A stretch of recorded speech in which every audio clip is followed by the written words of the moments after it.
Hi, everyone. Welcome. It's Zara from Collapse Life. I'm here with Susan from Courageous Conversations, and we're back for another weekly chat. This time without the book. We are bookless this week and just chatting about news. And we have a particular topic that we're going to be talking about. Related to some articles that have been coming up in the news and related to something that's very timely because we're going to be talking about travel and all the changes that are happening just around the notion of travel and how it used to be thought of as a right and a freedom, the freedom to move and be mobile. And it's now becoming more and more a privilege that you have to earn. So we're going to be talking about all the different ways that that shows up, and it's relevant partly because I am traveling at the moment. Susan just got back from traveling, and we know that this is the season when in America people go on spring break, and in Europe people will be on Easter holidays soon, and summer is coming, and lots of people are traveling. So we would love to hear from everyone who is tuning in what your thoughts are around the changing nature of travel and whether everything that's going on and everything that we'll be discussing is actually shifting how you feel about getting up and getting on a plane these days. So, Susan, how are you these days? I'm good. I'm home. I've just been traveling. As anybody who tuned in last week will know, I was in Morocco. And interestingly, because we're going to be talking about digital IDs and biometrics today, I deliberately chose to go to Morocco because they're not part of the EU, which now has policies, let's say, about requiring a digital ID for entry for non-EU residents. And I didn't want to go through that. So that was a decision I was making. And yeah, glad I did. So we've been delving into this a little bit more, haven't we, with some articles and yeah, just talking to people. And we would welcome your views and your experiences of this because it relates to all of us who do any traveling. Yeah. And the idea of being able to opt out or make decisions around where you travel based on what is required is a really interesting one. I'm in a situation now where, um, normally I would have opted not to travel to the United Kingdom, actually, where you are, because of the need for biometrics. And I couldn't opt out. I'm coming to attend the funeral of a friend, and there are circumstances under which I really did want to be here to support the friend, and would be hard to say I'm not coming because I don't want to get my electronic travel authorization. So it brings up a hairy kind of ethical issue about, like, how do you get in around some of these things if maybe you can't choose not to travel to a place. Um, so yeah, let's get into it with some of these articles that we've been reading. So um, I around think also, yeah, go ahead. sorry, I think also it's worth just clarifying what we mean by digital IDs and biometric. I mean, we might be talking to people who are very well informed about all of that, but a lot of people aren't. I mean, I looked at some data and it said, let me see, 53% of Americans were unaware of this change that was going on. And earlier today, I asked my 22-year-old grandson, who's my tech expert in so many ways, what his view was. And he said he didn't know anything about it. Mhm. So, I think it's just worth reminding people what this is and what the changes are, because they are dramatic changes. I mean, when you think thousands of years, a passport or a letter of entry was about protection and permission, but Mhm. now a passport is about monitoring and surveillance. And the other thing which I thought was really interesting is that the airlines and obviously the tech companies are getting really excited about this because it's a whole new revenue stream that Mhm. didn't exist before. And they're saying that they're predicting that by 2035 it will be worth 50 billion. My goodness. Now, where's that 50 billion coming from? Because one of the ways they're seducing us to use ID and biometrics is saying that it will make life easier and that it will cut costs. Well, the only way that 50 billion is going to happen is by adding to fares. Yeah. And the consumer, us, the customer, is going to have to pay for us to be digitally monitored. Our fingerprints, currently in the EU, it's 4 fingerprints, it's eye irises, and a digital ID, which will be linked to a central database. Yeah. Yeah. No, already we are being charged for it, whether it's being added to your airline fare or not. I had to apply for what's called an electronic travel authorization to enter the United Kingdom, and that cost me something close to $20. Um, what's interesting about it is it's not a visa. We have visa-free travel between the United States and the United Kingdom, which sounds great. Um, and in the past, you would be handed a little card when you were still on the plane, and you filled out your name and your passport number and where you live and where you were traveling to. And you usually had to give the address of your friend who you were visiting or the hotel where you were staying or whatever. And then you met someone face to face at the immigration counter. And then that officer asked you some more questions and decided whether you could be given entry into the country. All right, that was the process. Of course, there was, a scan of your passport, and they looked at things on a computer database, which we have no privy to. But what's changed now with this electronic travel authorization is you have to do it before you travel. You don't arrive in the country and then gain admission based on what an immigration officer decides. Before you even leave home, you're basically applying for permission to leave home. So the British government took my information and then emailed me and said, "Okay, you can leave home now and come to our country." So it sort of turns the sequencing around, and I think that there's a very profound difference there. Rather than applying for entry, you're actually applying for permission to travel, to leave, that authorization. So that to me was strange. And then the process of it required downloading an app onto my phone so that I could photograph my face, and also the app had the ability to scan my face to prove my liveness, which is grammatically a word that sends shivers down my spine. I'm not even sure if it is really a word, but it was essentially to prove that I'm not a bot. And yeah, I had to scan my face. I had to photograph my face and scan take a picture of the information on my passport, and also scan with my phone the chip that's embedded into the cover of my passport. And then they asked me to allow up to 3 business days for them to make their decision. It took a few hours, and I was approved. So I am apparently authorized to travel to your country, Susan. So watch out. But it's, it was an easy enough process, but just felt, frustrating to me that I had to do all of that, and way more invasive than just showing up at a counter and meeting an immigration officer in person and having them look at you and talk to you. I felt the impersonal experience of using this phone app just felt sort of creepy. And they will store my information now in a database in perpetuity, or they don't say for how long they keep it.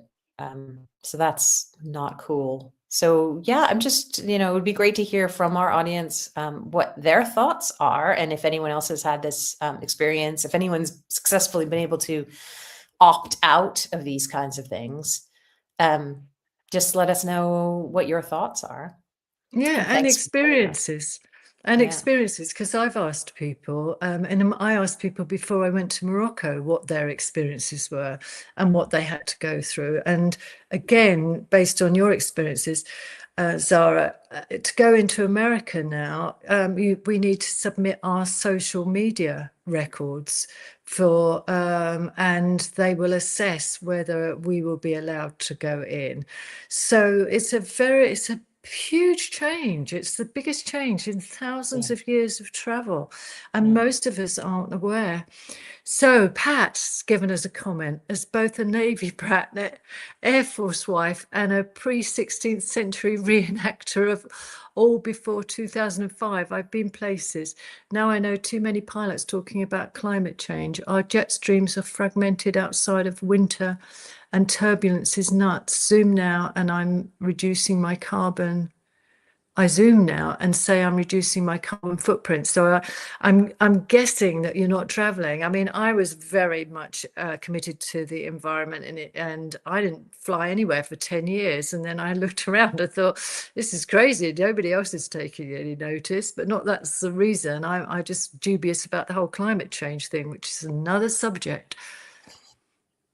And Mark says, movie comes true, Minority Report, wondering if the subset of people who fly a whole lot are a strong digital with us, fly a whole lot with a strong digital presence would turn the gaze of authority to the subset of people who never fly or are not digitally available to be under immediate suspicion. Yeah, exactly. If you don't fly or you don't have a smartphone or you don't sign up for some of the things that they want you to, does that just highlight that you're a troublemaker, a refusenik?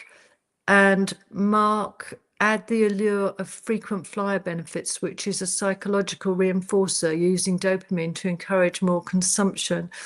Yeah, I mean, if there is climate change, why are they encouraging us all to fly so much and have cheap flights and more flights? And why do they fly around in their private jets? And why do they start wars that use huge amounts of fuel and cause pollution? Yeah. But all The of other that, piece of it is as the psychological reinforcer. Um, if you want Wi-Fi on the plane, which of course we all do because we're all completely addicted, you have to be, a mileage member or, club member. And most of the Wi-Fi is provided by Starlink. So you're supporting Elon Musk by signing in. Signing in to become a member of these club programs, and then using Starlink to get your Wi-Fi so that you can check your Instagram while you're on the plane. And that's just the least worst part of this whole process. There are a few other comments, Susan. Kuana too says, last time I landed in the US coming back from overseas, there were custom agents and they had screens set up where you had to stand there and it checks your image against whatever database. Unsettling. And I agree. And I'll tell you what happened to me, which was unsettling, or surprising anyway. Blaine's Tube says travel would be so much simpler if we only had a chip embedded in our right hand or forehead. And it's true, but even without the chip, I mean, they are basically scanning irises or retinas, as Susan already said. And so, it pretty soon, with facial recognition, the retina scans, the fingerprints, the gait recognition, so they know how you walk, so they know if it's you or not. I mean, who needs chips? Chips are for squares. I was going to say that, and this was one of the articles that we were reading as well.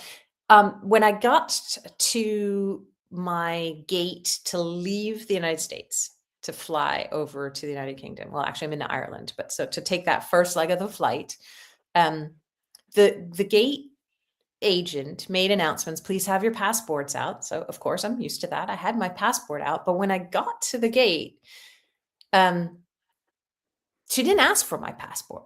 She just had me stand in front of a little screen, and there was like an iPad type device at the gate. You scanned your boarding pass with your phone, and then you stood and you had your photo taken. And you went on the jetway and you got on the plane, and she never actually even looked at my passport, even though she had made multiple announcements about, please have your passports out. And so when everybody was getting their photo taken, I said, do I have to take my photo? Because you can usually ask to opt out, and then they just look at your face and they look at your photo. And she said yes. And it's in the middle of the boarding process, and so I didn't really stop to think, should I fight this? So I took my photo and I got on the plane. And then in researching this chat, I read an article from the New York Times from September of last year that was describing this process. It's called biometric exit. and they piloted it first in just a few airports, and they're now rolling it out across the country. And it basically uses the capturing of your face with a photo as you leave the country to ensure that you are who you say you are. And they claim that they've apprehended people who shouldn't have been in the country or who had overstayed their visas by doing this. And that if you're a US citizen, your photo is matched to your passport and then deleted within 12 hours. But for foreign nationals, those photos can stay in a database for up to 75 years, apparently, which is just insane. And I didn't even know about this. I haven't traveled internationally throughout the COVID period. I opted not to. I just decided, as much as possible, if I have to go somewhere, I'm going to go in a car. So this was really surprising to me. I had not caught up to this biometric exit process. Crazy. I No, was and just wondering if anyone else had seen that. Blaine's Tube says the Lords need to know where the serfs are and what they're up to. this is true. And one of the things that they're selling it to us on is that we won't need tickets and we won't need passports. And the internet did change travel, but you raise another interesting point, because apparently it went absolutely ballistic, this whole technology with COVID, which was the perfect cover, because you don't want to spread so-called viruses on paper tickets or have to touch or talk to somebody. And I was taken aback, because obviously I knew about the ID and on planes and things. But what I hadn't appreciated until I read some of the things that we were looking at, is they're also introducing it in railway stations in the UK. So you don't need a ticket because they will facially recognize you as somebody who's bought a ticket. And these are some of the reasons why we need to be concerned about it, because, as you said, they tell you where it's going, but how do you know that's true? And how do you know it's not hackable? Who's holding that data? Who has access to it? Are they going to be selling it to private companies so that they can market us and manipulate us in different ways? It's all part of this building a digital prison that we've been talking about. And obviously, if we need to travel, then it makes a very difficult choice. And we can refuse currently. And apparently, this is another interesting point, because in the UK, Starmer, our PM, wanted to introduce mandatory digital ID to work. And there was such a backlash against it that he's now backtracked. And they say where he went wrong is saying it was mandatory. So in the EU policy about using ID, they say it's optional. But there are apparently loads of cases where that policy was not taken on that word. It was taken and enforced, and people were stopped or refused entry because they wouldn't do the digital ID, which has been enforced since last October. And it's optional, certainly, if you don't want to work or don't want to travel or don't want to go on a train, sure, you can choose those things as long as you make your own footprint as tiny as possible. And who knows how that list starts to grow. And sure, it's optional as long as you don't want to do any of the things you need to do to survive. The implementation of it is also the really important part, because, as you say, it may be optional, but if the gate agent, for example, didn't allow me to opt out, she just said, yeah, you need to take your picture, she's not necessarily implementing it as it should be. Maybe she didn't know that she could check my face, and I didn't know, otherwise I would have asked her to. I have started doing that in domestic travel in the United States. When you go through, I have the Trusted Traveler program, so I can go through the pre-check line, and they ask to take your picture, but I always opt out, and I say, can I opt out of taking a photo? And they're well trained and they say yes. But a couple of times I've had them joke with me. One time I said, can I opt out of the photo? And she said, no.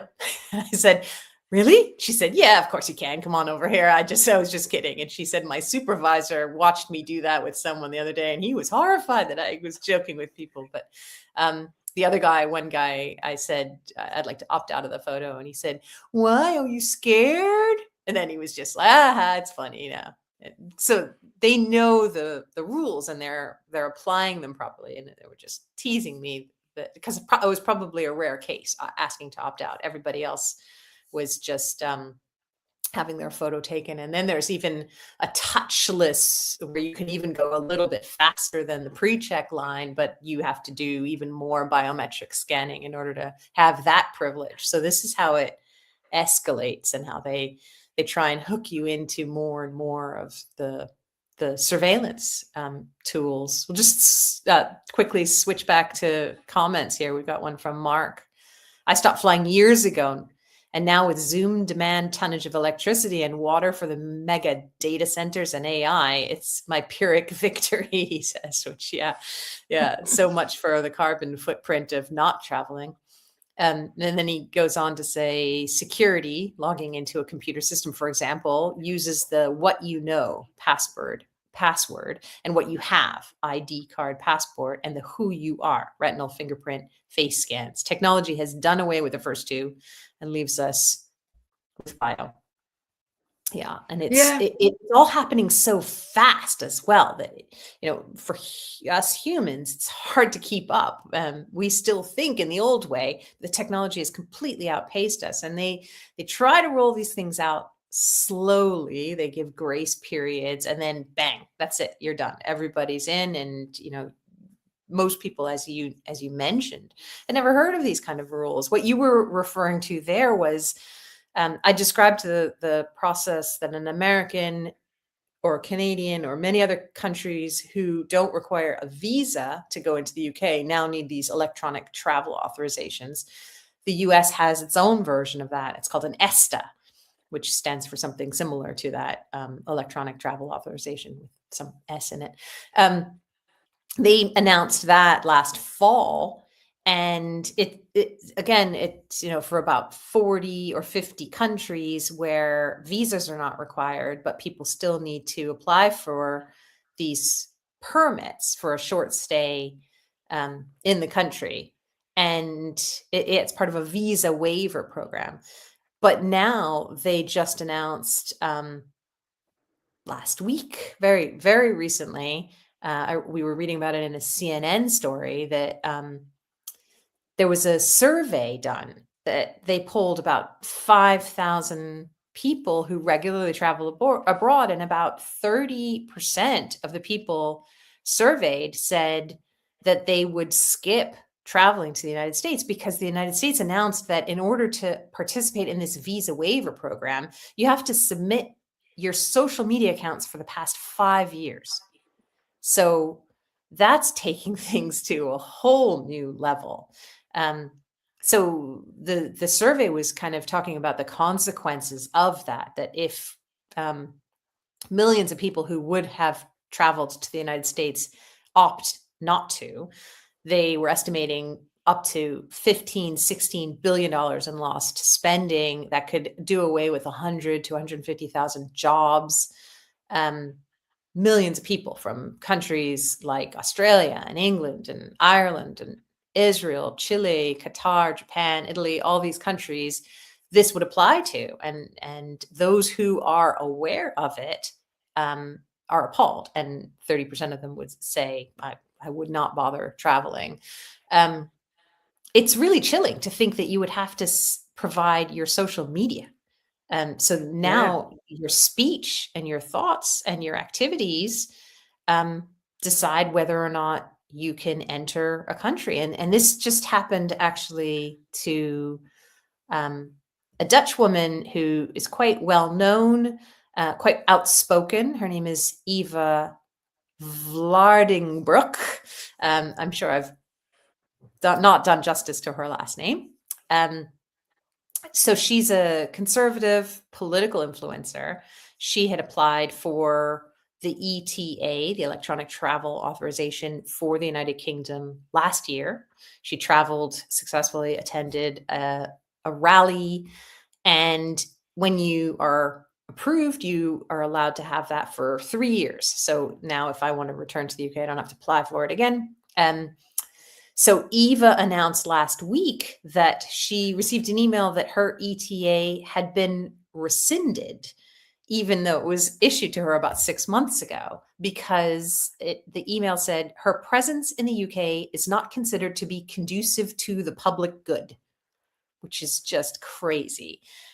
Just 3 days before she got that email, she had very outspokenly on Twitter taken a shot at the Prime Minister, Keir Starmer. She'd called him an evil, despicable man. And then 72 hours later, she gets this email saying, you are not conducive to the public good and you can no longer travel to the United Kingdom, and no chance for an appeal. That's it. You're done. So permanent ban on travel because she spoke out against the Prime Minister. So that's where we're at now, which is crazy. Yeah, it is crazy. And that's one of the dilemmas, isn't it, in terms of your social media? Certainly in the UK, you can get imprisoned for comments now on social media. And that's another huge change, and particularly to criticise the Prime Minister. God forbid that we criticise politicians, whereas that was par for the course, wasn't it, years ago, that there was satire, there was various ways in which we could relieve some of the tension and change things, but that's not allowed anymore. And you also, it was interesting hearing about your own experiences, and we'd love to hear some more experiences from other people about being at the when you're checking into the flight and being asked for your photograph and having a bit of a banter with the assistants. But I bet in a few months' time, even next month, there won't be an assistant, because one of the things that I've noticed changed dramatically, when you used to arrive at an airport, you'd get in the queue, you'd wait by the check-in desk, and sometimes there were two people there. One would lift the luggage, one would check your tickets. Now, there's none of that. You have to take your own bag. You have to print your own boarding card. You have to lift your own luggage onto the rail, the machine to go into the hold. And you can do all of that without having any contact with any person. And so this is thousands and thousands of jobs are going to go. And again, it will change the actual experience of travel. So there are many sort of facets to this, aren't there? And what happens if we actually refuse? Now, I know of people who have refused to go through the face scanners and things like that, and they've been kept waiting hours in the UK and deliberately held up. And then I've heard of other people it hasn't been a hassle. So we're all sort of different in it. Well, we just don't know what the experience would be. I refused to go. I asked if I couldn't go through a scanner in our local airport, because again, I think about the health implications of going through these scanners. What do they do for us? And they told me I'd have to go to a private room and be searched, and they'd have to get my luggage and go through it. And you think, well, that means I might miss the flight, so I'm not going to do it. So again, they use carrot and stick all of the time, and all the time it's something else that you're dealing with in a really stressful situation, a crowded airport, people behind you muttering, and it's really hard. Yeah, it's very stressful. It's harder and harder. And that fits perfectly with his comment from Deepwater One, who said, once they reach critical mass of compliance for their systems to function, they will reject all non-compliance participation. So your ability to opt out is probably a short window. We are in a bit of maybe a honeymoon phase right now where they're slowly trying to condition us into these things. And so you can still politely ask to have an alternative, and the alternative is still available, but very soon enough it won't be, and you'll just not have a choice. And we know that because we've seen that in other arenas of our life. Blaine's Tube says very rightly, we're not living in 2026, we're in 1984. Absolutely. And if that's the case, we know we're only in the early chapters and things only get worse from here. Kwana, too, said the US is a surveillance state now. They have cameras at nearly every major intersection in most states. Also, government delivered all data from different agencies, probably to rack stack data points on all of us, Palantir. And that is absolutely true. That sort of the word that Silicon Valley has coined is interoperability. So everybody's sharing data across all these different platforms. So they have your health information and your tax information and your social security information and your travel information. It's all mapped against your biometrics and your fingerprints and your face. So they know exactly where you've been, where you're going, what you're planning. They have your social media accounts, so they know who you're talking to, who you're visiting, who you took a photo with, all of it. It's And all owned by the same, probably 4 companies, BlackRock, Vanguard. They own the airlines. They own all the technology companies that are going to profit from this. So again, it's not generating income that will be for the benefit of our economies, for our people. It will be going to the same billionaires who are creating this vision of a digital surveillance landscape and future in which we will just do as we're told and say what we're told to say. And they're joining it all up. And this is why it's really important for us to refuse it if we can. I mean, I have made a decision, and it's fine for me to do that at my age. I've done lots of traveling. But I am now saying that once I've done another trip this year, that will be it. I don't think I will travel again because I don't want to support this system. yeah, and that's a hard decision to make for sure. It's one that I would like to be able to make, but suddenly I found myself in this situation for the first time in years where I felt compelled to take an international trip. And I had said a few years ago, I don't think I'll ever travel again, but yeah, here I am. I mean, I'm glad I've come, and it's because of personal relationships. It's because you want to see people, um, and that's still worth it while we still can. But there will come a day when that won't be the case anymore. The idea that we're being surveilled everywhere, we're being watched everywhere, and increasingly there's less human interaction with every transactional thing that you do. They're putting it all on us, but in doing so, it's like guilty until proven innocent everywhere you go. So, you saying I'd rather not go through that body scanner, they're like, well, okay, but then we're going to check every single stitch of clothing on you. We're going to go through your handbag. You're going to have to grab your suitcase. We're going to have to go through that. So just because you don't want to expose yourself to the radiation of a body scanner, you're treated like you've done something wrong. And it starts to feel overall like this heavy guilt of presumed guilty until proven innocent.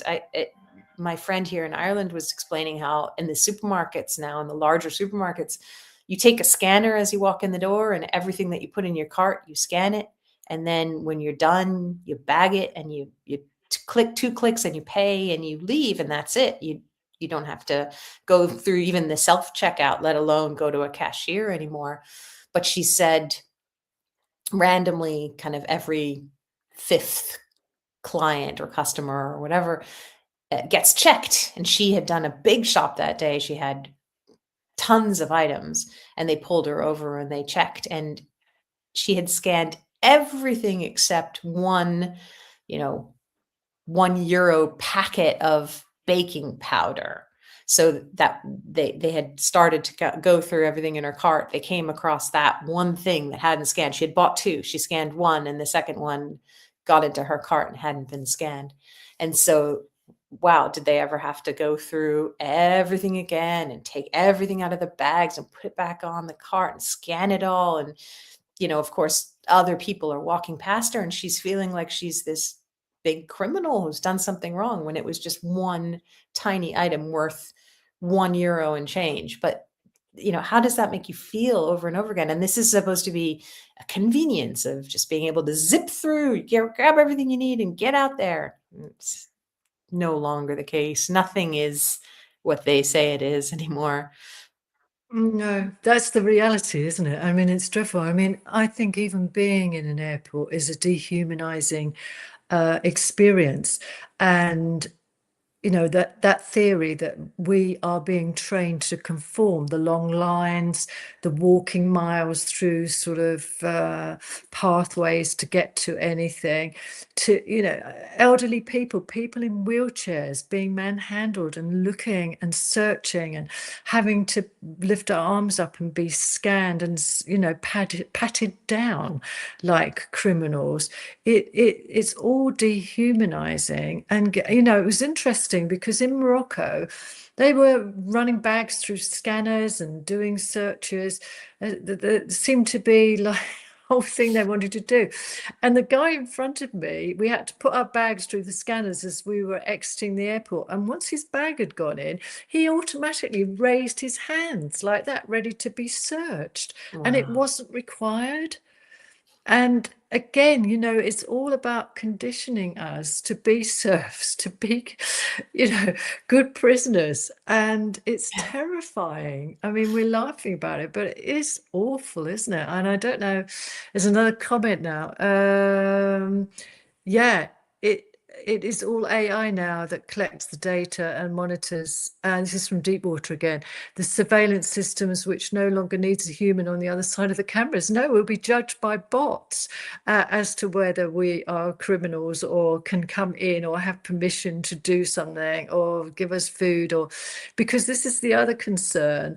It's a digital ID that will be connected to our medical records, our bank accounts. And the other thing you say about going traveling, it'll be connected to our carbon credits. And we might have overspent on our carbon and it won't be allowed to travel. Guaranteed. Keith echoed exactly what you were just saying. I stopped flying over 10 years ago. Even back then, I considered it dehumanizing, like we're cattle. I can only imagine how much worse it's gotten. Yeah, Keith, it's gotten worse. And it was bad 10 years ago. I actually hate traveling now. And Mark says the "I have nothing to hide" argument shifts the guilt to the non-compliant person, psyops at its finest. And he says, look at Naomi Klein's stories about her rights at the airport and missing flights and having laptops taken away. Do you know those stories, Susan? I don't, but maybe Mark can share some more details. What about, oh yeah, loads of Naomi journalists. Klein? Yeah. People coming into the UK. I can't think of their names offhand, but have their laptops confiscated and never get them back quite often. They're journalists, often reporting on genocide, often anti the government. Again, it's to do with freedom of speech and what are allowed to do. And yeah, you can't argue with it. They would have a heavy security force there and you would be isolated, and it's very threatening just even knowing that you can get through. And I agree, I hate that. If you've got nothing to hide, it is just that sort of coverall that people feel that if you are resisting or rebelling or even questioning about what's going on, that there's something about you that's, yeah, you're not one of the herd. And it's hard to not be one of the herd. And looking at the data that I did in terms of the majority of people now say that they would be very happy to have digital passports and it all on their phone. And they believe this myth that it will save them time and make it easier. And on the other hand, in The Guardian a couple of days ago, there are travel operators who are asking the IT people in the airports to stand down on this policy because they are really concerned about the excessive wait time and queues that it will cause. They're losing money, that's all. They're losing money, but people will be fed up and they won't travel anymore. They'll make a decision. Until they get it set up, it's going to take an enormous amount of time and resources. So all of these things need to be taken into account. Yeah. It's a tough one. So Blaine's Tube says the more we travel like cattle, the easier it is to be treated like cattle. And that's absolutely true. And, our participation in the system is a sort of tacit approval of how things are going. And so, as you say, Susan, it becomes harder and harder. Um, and it really is now taking a final stand. And I think quite soon I am going to have to make that choice as well and say, that's it. I don't think that I can travel anymore because that's participating in a system that I just don't agree with, and I'm not going to do it. I may have, my passport already has a chip in it. I can't do anything about that. I can't tear the chip out. That's the passport they've given me, but I can just choose to put it in a drawer and not use it. That's my only way to kind of resist, I think. And So it's yeah, it's a that's a tough one. constant. Yeah, it's a really hard decision, isn't it? Because I can weigh in on both sides in terms of I'm not going to support this system. Yeah, we are treated like cattle. It does cut down on our freedoms and our choices and things that we were able to do. And then you think, well, is it inevitable? Am I, fighting back the tide of change? I already have a smartphone. I already do various things. We had a problem with our credit card that we use abroad last week. And so I contacted the bank and they were great. But I had to make a video to prove it was me. Yeah. And you think they've already got all that information. We used, people used facial recognition on their phones. Am I, trying to hold back on something which is going to happen anyway? And, why don't I just, I'm cutting off my nose to spite my face, they would say in the UK. But then it's a slippery slope, right? Because if you'll accept that, what won't you accept? Where do you draw the line? That's where it gets really hairy. And then when you look back, you might think, I wish I hadn't done that. I wish I hadn't taken that video to prove my liveness. Let them figure out how to prove who I am, not me. It shouldn't be on me. Um, Mark says, yeah, that just going back to the idea that all the information that they're collecting on us is being centralized in one database so they can cross-check everything. He says, sorry, can't hire you. Your medical records make you look like an insurance liability. Um, absolutely. I'm not sure that that's not already happening. We just don't know about it, but for sure it's going to become an issue. It's going to become, or your insurance is going to say, we can't insure you anymore. We're dropping you because your behavior, we see on your credit card that you've been buying lots of smokes or eating too much junk food, and so we can't insure you anymore because you're going to drop dead of a heart attack and we don't want to pay for it. So that's it, you're done. I mean, they're already debanking people, so why wouldn't they de-insurance people? He adds, Mark adds, this is great. Saving time and making it easier. Sells junk food too. It's the Ozempic of travel, digital passports. I like it. And he says Yeah. that perfect marriage, control by government, marketing data for corporations. The purpose of a system is what it does. Yeah, and you mentioned about insurance, and this is the other thing about people wearing medical devices and all the other sort of plans that are part of this. But the other one that I hadn't thought of, apparently they're looking into whether your travel insurance will be valid if you refuse the biometrics. Really? So that's another gotcha, isn't it? In terms of, yeah, that they could just refuse and just say, well, I'm sorry, you didn't fulfill the requirements of travel, so therefore your insurance is void. Wow. Well, Susan, as of today, your government deems me conducive to the public good. So I am able to travel. But after this conversation, who knows?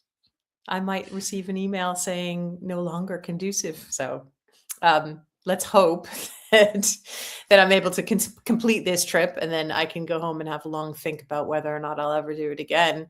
Um, Yeah, yeah, but it's very we've hard. been great. Go ahead. Go ahead. I was just going to say it's hard, but we need to have these conversations because more people need to be aware.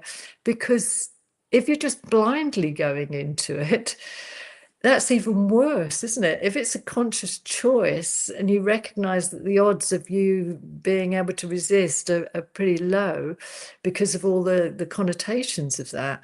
But the majority of people will be seduced by this sort of myth that it will save time, save money, make life easier. Nothing to hide. Nothing to hide. What am I worried about? Tell us about Morocco. So in obviously you didn't need a digital ID to go there or whatever it was, but while you were there, is social media pervasive there? Does everybody have a smartphone? What's it like? How far along the timeline are they in Morocco? Well, that is interesting because, as I said, I consciously chose to go there because it doesn't have that requirement. It's not in the EU. But when you get to the passport kiosk, so they check your passport and they're very good people welcoming you. The security people are very friendly and they look at your passport and they check on the computer. But on the front was a palm like machine, which I can only assume is going to be for digital ID. Mm, And they already use cameras.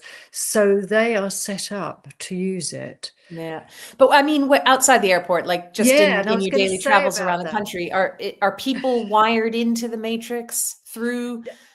I would say not.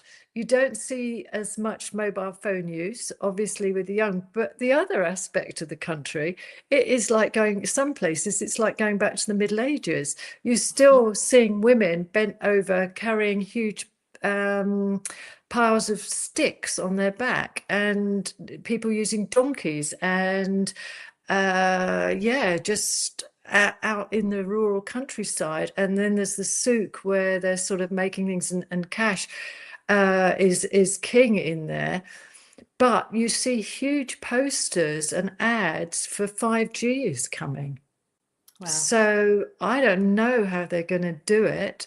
But as you said last week, they have implemented it in India. So I don't think it would be so different here. But again, they have alternative economies, because most of them seem to be traders or have some craft or some, and they're closer to the land than we were. So if it is brought in and people don't want to opt in, then there will be other choices. But it's Mhm, also a very authoritarian country, mhm. so with a king, and therefore, I don't know. Bets are off. It's a very contradictory country in lots of ways.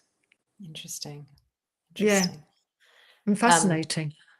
Keith gives food for thought on, where we are and what we'll need to decide very soon. He says, at some point we have to draw the line and refuse to comply, even if it puts our livelihoods and possibly our lives at stake. Of what worth would our lives be if we capitulate to tyranny?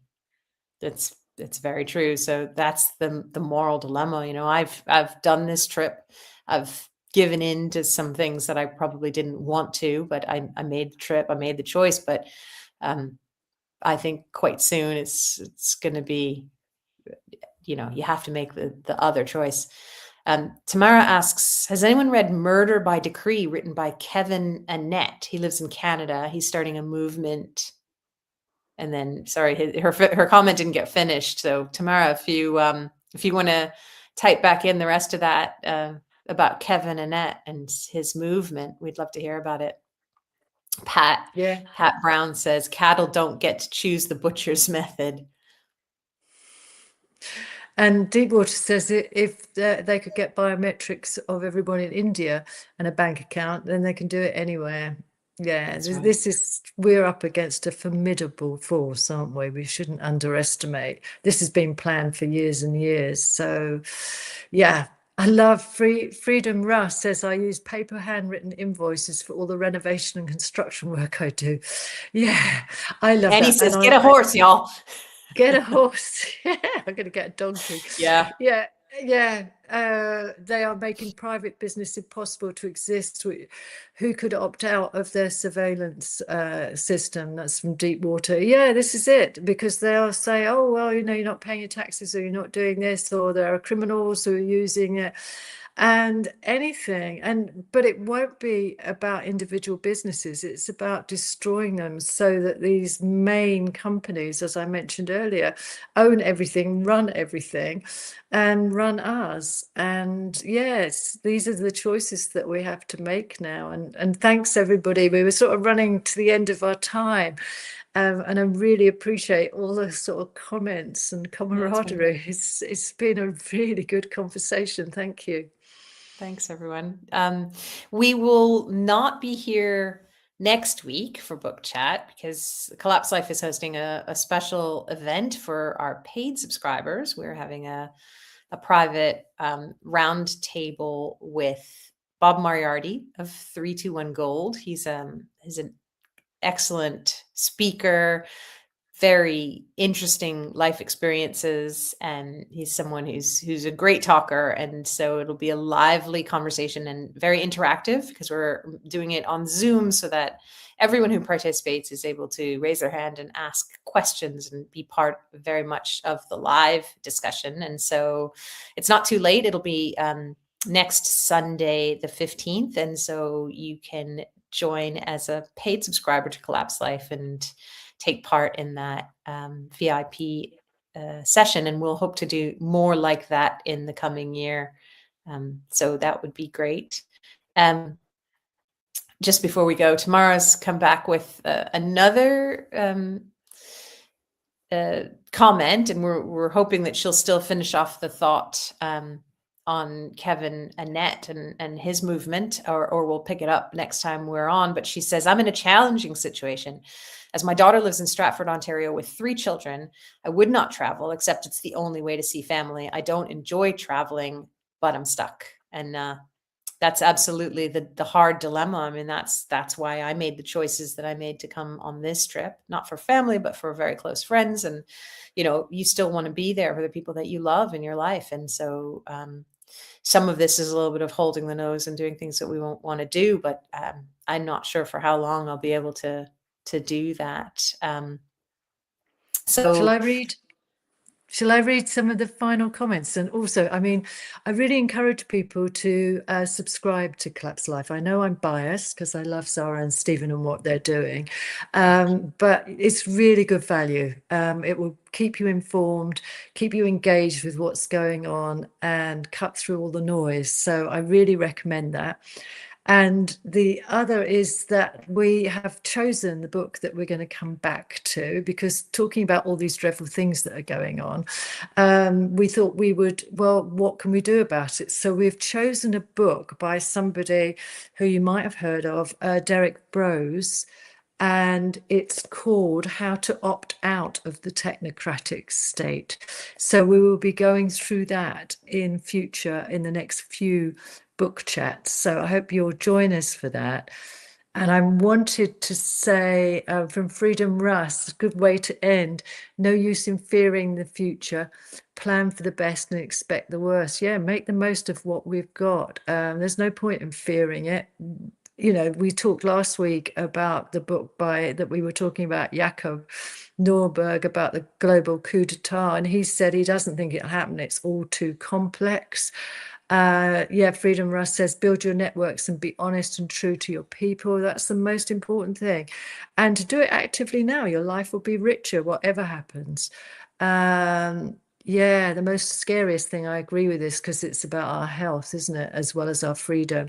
The scariest thing will be the vaccine passports to travel and shop. And Freedom says, yeah, of course, sounds like a good book. Yeah, I think we just need to concentrate not on how awful, but these are some practical solutions. This is what we can do. This is empowering us. We have agency. We have choice. So thank you, Zara. It's been a pleasure as always. as And always, happy Susan, travels. I hope that you will join us for the webinar next week with Bob. And for anyone who is not yet a paid subscriber, well, we thank you, Susan, for that endorsement. That's wonderful. Anyone who is interested can join just on a monthly basis, which is only $8 a month. And that way you'll be able to participate in next week's webinar. You can see and download all the resources that we have for subscriber exclusives. And then if it's not your cup of tea, or if you're not able to continue to pay $8 a month, we do understand. And so we hope that everyone will join us if possible, but otherwise we will see you back here in 2 weeks' time and start getting into Derek's book. So thanks, Susan. I'll see you very soon. And Yeah. we'll see everybody back here in 2 weeks. Yeah, we should perhaps mention that we're actually going to meet up. That is Yeah, one of the benefits of travel and exactly. the internet, friendships over the internet, that we actually meet in real life, which is going to be wonderful. A thrill. So there are benefits. And also a reminder in joining us, and thank you all for your comments and contributions. You don't have to have read the book. That is partly what we feel we're doing. But by all means, do read the book or other books, do make recommendations, suggestions. We're all contributing. We're all trying to make our way through all this mess and stay sane, stay healthy, and be optimistic that we are creating our own futures. So with that, I'll say good night or good day, wherever you Yeah. are. Thanks, Susan. Talk to you soon. Thanks, everyone. Bye. Bye.